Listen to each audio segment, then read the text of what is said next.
What do you mean you don't want to go to college? Cass asks. I run my hand through her silky hair and reply, I don't want to do anything. Not without you.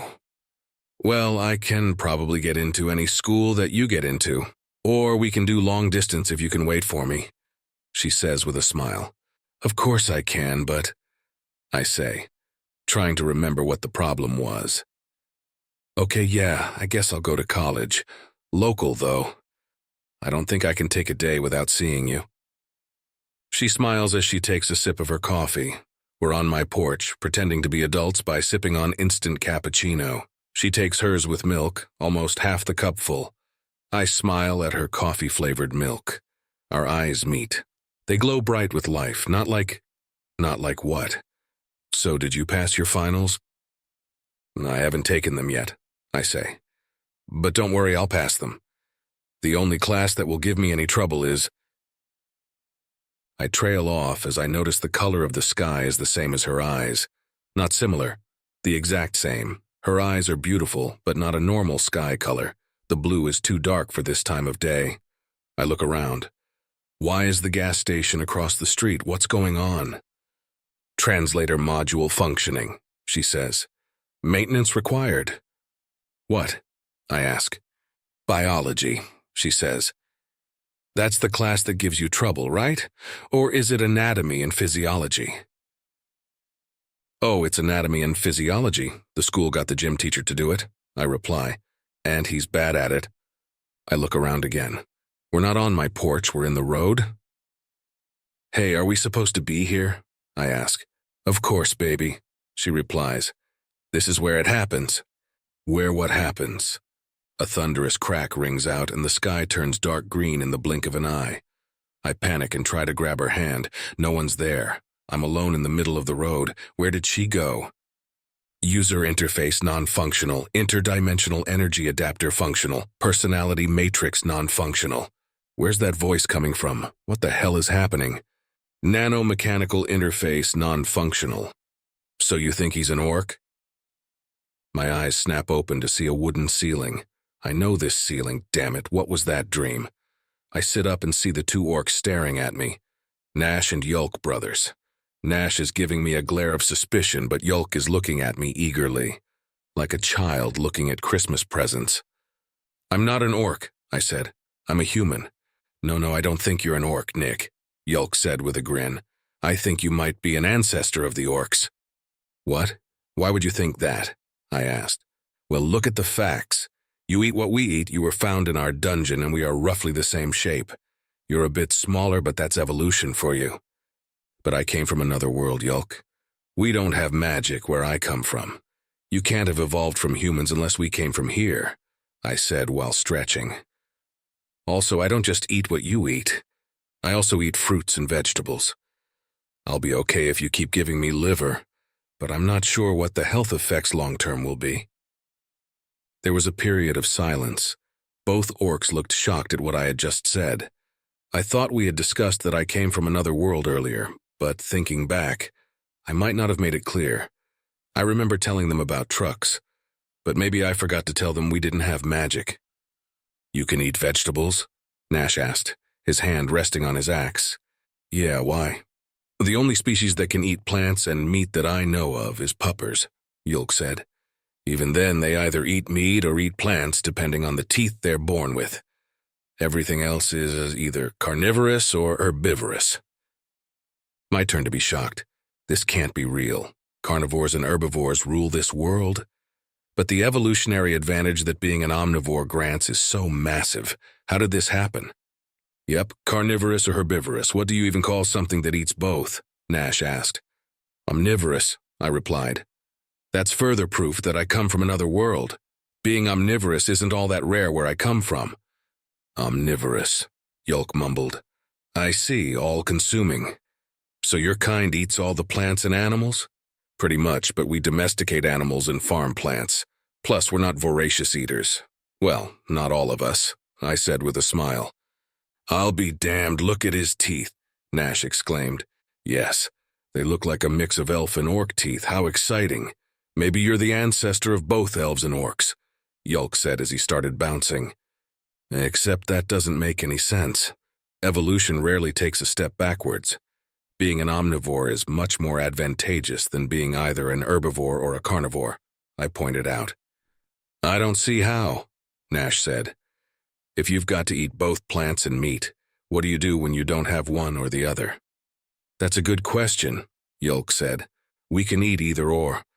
I can be on a meat-only diet or on a vegetable-only diet for an extended period of time, I explained. In my world, there are humans who don't eat meat, and humans who don't eat vegetables, but they take supplements to even out their nutrients. I chuckled to myself about the unexpected usage of my AP health class. I hadn't known exactly what I wanted to do for a career, but I was leaning toward the medical profession. The funny thing is that my teacher posed the specific problem of being trapped in a meat-only environment or a plant-only environment as one of the test essays. Okay, so you're fine for now, but we should be looking out for plants you can eat, Nash said. Yes, please. Most fruits should be okay if herbivores eat them, I said. Then a thought occurred to me. Wait, maybe not. I might end up being allergic to some of the plants here. Ah yes, rashes, sneezes, and diarrhea, and maybe sudden death, Yolk exclaimed.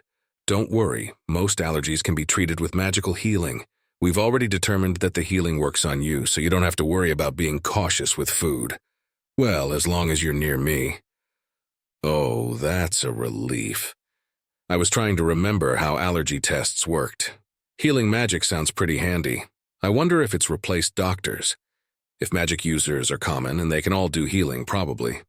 Hey, wait a minute. What do you mean you've determined that healing magic works on me? I asked.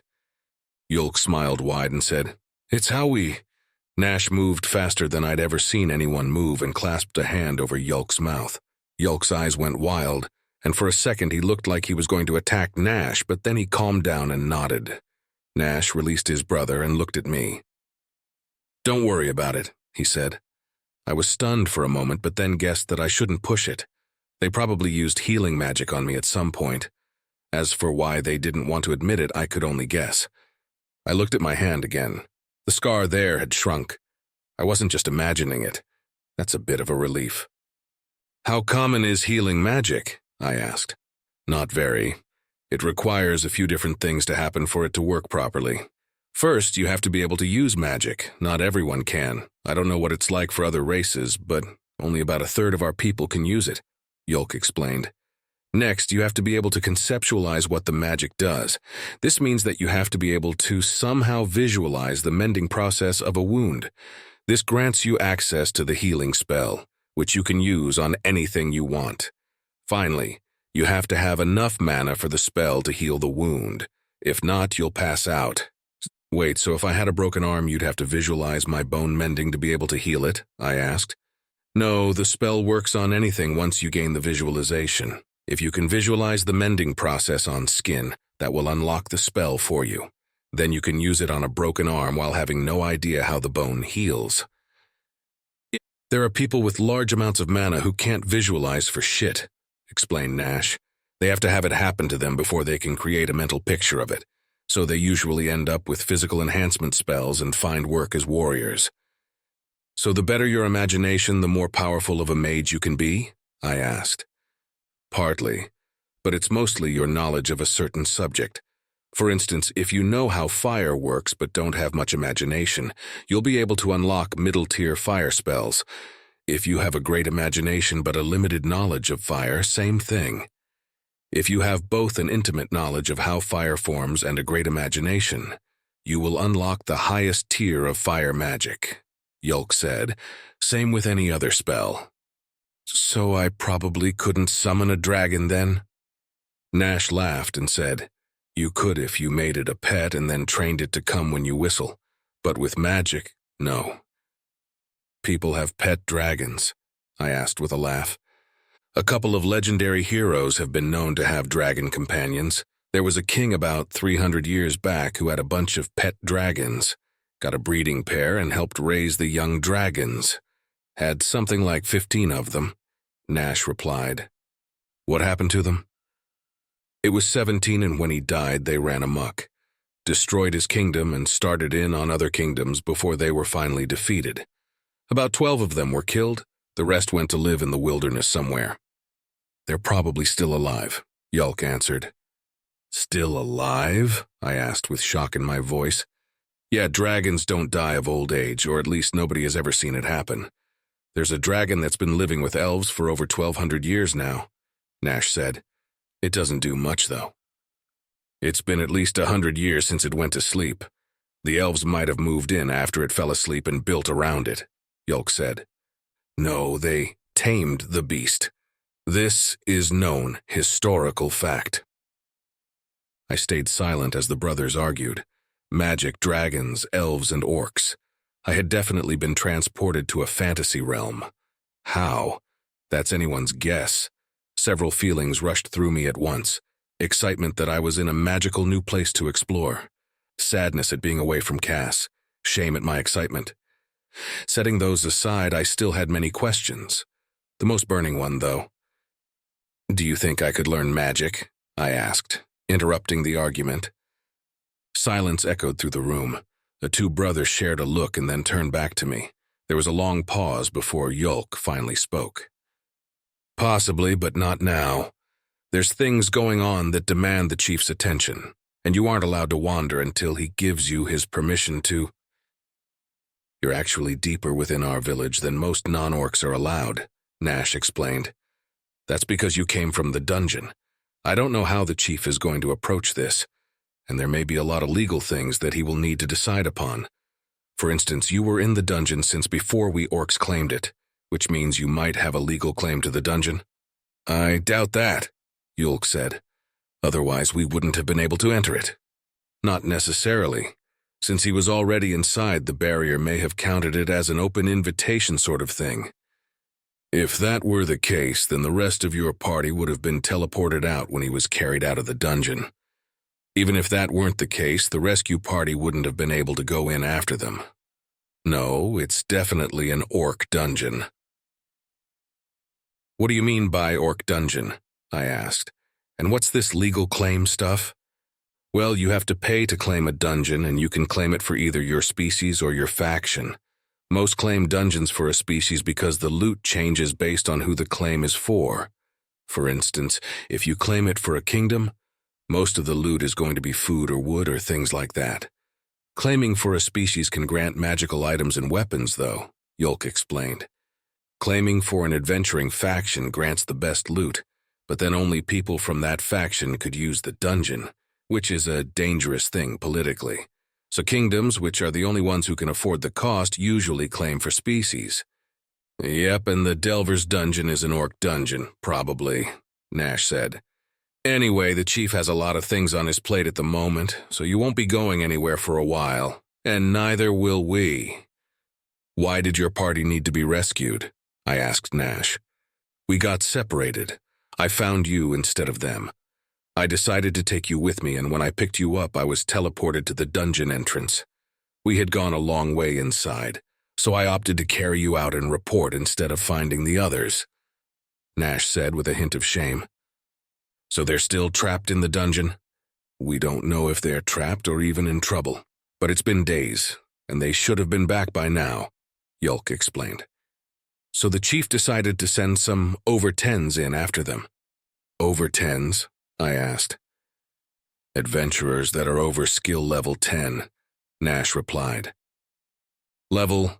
The orcs once again shared a look. Yulk shrugged. Even more proof you're from another world. Damn, I was hoping that you were an orc ancestor or something, he said. The Kuraguard determines levels. When you register as an adventurer through a church, guild, or governmental organization, a link is formed between you and the Kuraguard. The Kuraguard assesses your skills, spells, and strengths, and assigns you a level that is shared with all participating organizations. This level determines what kind of jobs you can accept, and gives you an idea of where you stack up against other adventurers, Nash explained.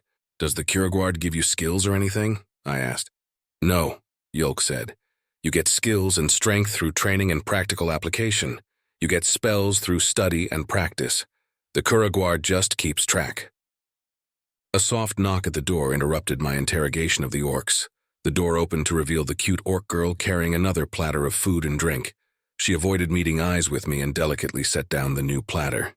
As she left the room, a different sort of question came to me. How long was I asleep this time? I asked. 2 days, Nash replied. As the revelation that I had slept for 2 whole days dawned on me, so did the smell of the meat. The hunger that had previously gone unnoticed suddenly announced itself in the form of my stomach growling. The 2 orcs chuckled as I began to eat and drink. The front teeth appear to be narrow at the tips to cut through food items, and the teeth next to them look like they rip apart sections of the meat quite nicely. Fascinating, Yolk said. Puish donexamin me while I eat, I said through a mouthful of liver. It's embarrassing. Don't mind me, human. I'm just trying to non-invasively determine more about your origin. Better than the alternative, I would think, the orc said with a slightly malicious smile. I gulped down the gamey meat as the implication of what he said hit home. It hadn't occurred to me earlier, but Yolk definitely fit the profile of a mad scientist who would vivisect me if given half the chance. I didn't take very long to think of my response. Fine, look, but don't touch, please, I said. Yolk frowned mockingly and Nash laughed. I picked up my drink to wash down the aftertaste of my meal as the door to the room burst open. Nash! The rescue party's back! A different orc girl exclaimed. The chief wants you to bring the human. Nash rose from his seat on the bed opposite mine and looked down at me, suddenly serious. He tossed some clothes at me and I caught them. A shirt and pants, again woven instead of made from hide. Not exactly medieval, but similar in style. I met his gaze. Get dressed and let's go, he said.